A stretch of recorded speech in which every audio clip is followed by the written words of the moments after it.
Hello, how are we doing? Have you ever heard the case about when we were young? We used to hear it when the person is maybe like 4, 3, starting school. What's the big boy? What's the big girl? You're not a big boy. You're not a big girl. You're finished school. What's the career? You're finished school. You enter primary. You're finished school after primary 6 and all that. You enter junior class. What's the career? You're finished school. And by the time you get older, I've heard my father told me so many times that when you get there, you will know how it is. Welcome to the club. That is how it is.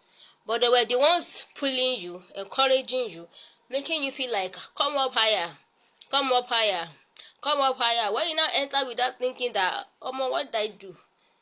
You now start hearing, that is how it is. That is how it is. Before you start jumping to come up higher, be balancing it with that is how it is. Those that are pushing you, go and marry. Go and marry. When you were single, how many sanitary pads as a woman did they buy for you? How many boxers as a guy did they buy for you? How many trainings on wet dreams, on feelings have they done for you? One thing I've noticed is no guile, no bouncing intended. I've noticed that most of those who are enjoying their marriage, there are challenges even in day life. I can't imagine having challenges of whatever next level to what I'm facing now. Now, if you now want to do life with someone, you're not putting your society, your economic reasoning under your cultural shoe. Like, you're not thinking that when I was single, how much is sanitary pad? When I am married, I'll buy pampers. Or even if you want to use the local ones, I won't even call it local. We're the ones that allow them to exploit us.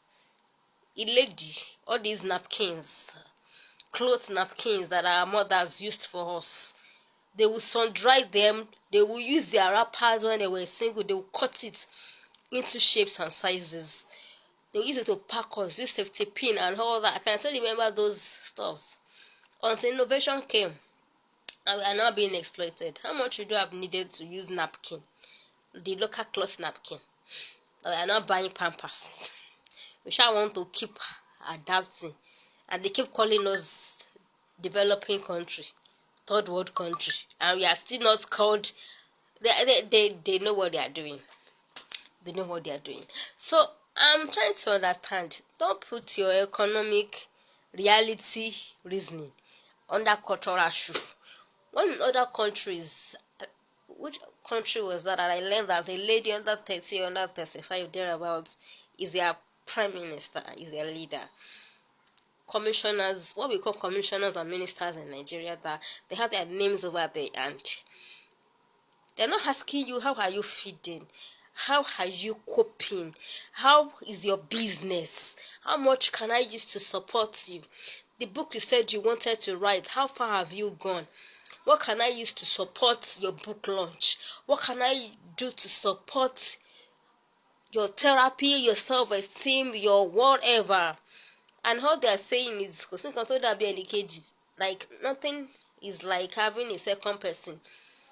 I understand. No mocking, but most of those who are pushing you, by the time they say come, but that they're saying come up higher, when you really come up higher, you will not start hearing that is how it is. Is that what you want to be hearing? I hope you learn one or two things.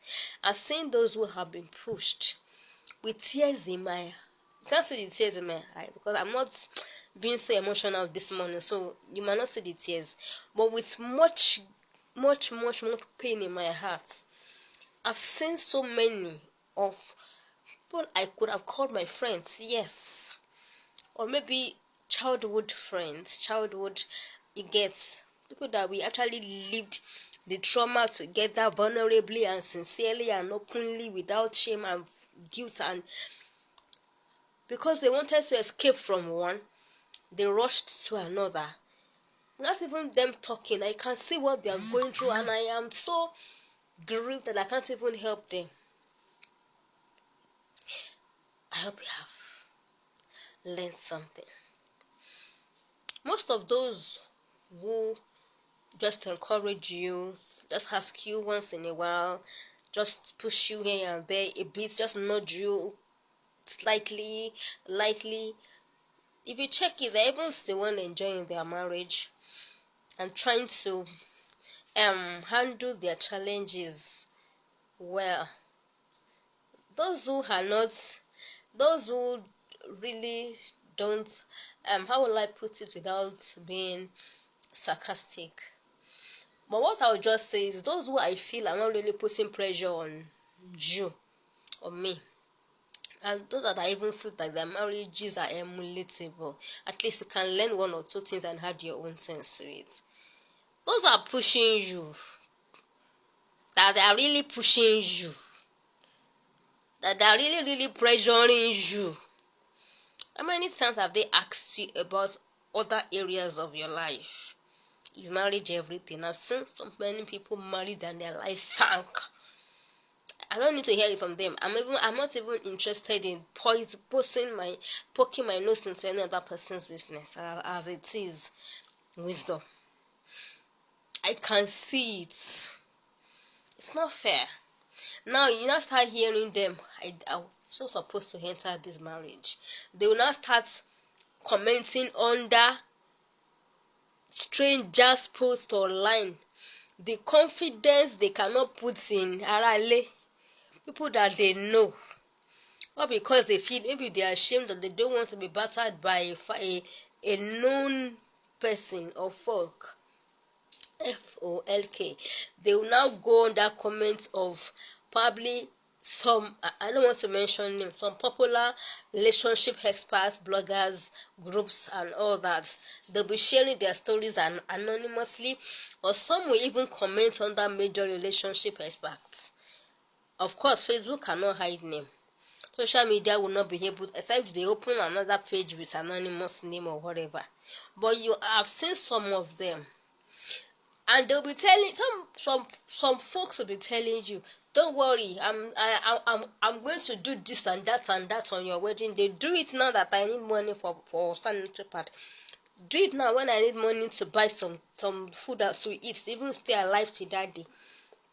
Why are they saving the money for your wedding? Why is wedding so kilo shele gongon? What is happening?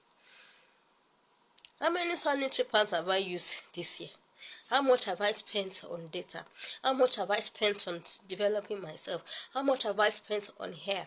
How much have I spent on other areas of my life?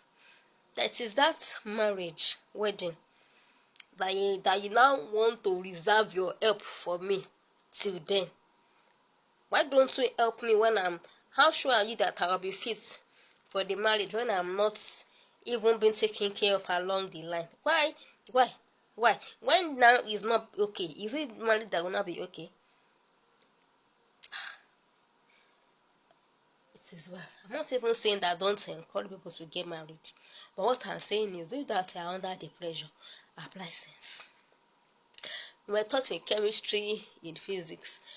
Is it Avogadro's law? Avogadro's law ló sọ wípé equal volume of all the gases under the same temperature and pressure contain the same number of molecules under the same temperature and pressure, under all circumstances, in your finance, in your intellect, in your social life, in your self-management, in every area, because that is what you would import. You just want to be married and you will not do anything with your life. You don't have common goals. You don't have, I want to get married. In fact, one person just confirmed one of my researches and meditations that even in your 30s you have more congees. If you don't know what congees is, I don't know how I can help you. You have higher level of I want to do. But at the same time, don't put your economic reasoning, your reality reason under cultural shoe. Yes, it is well.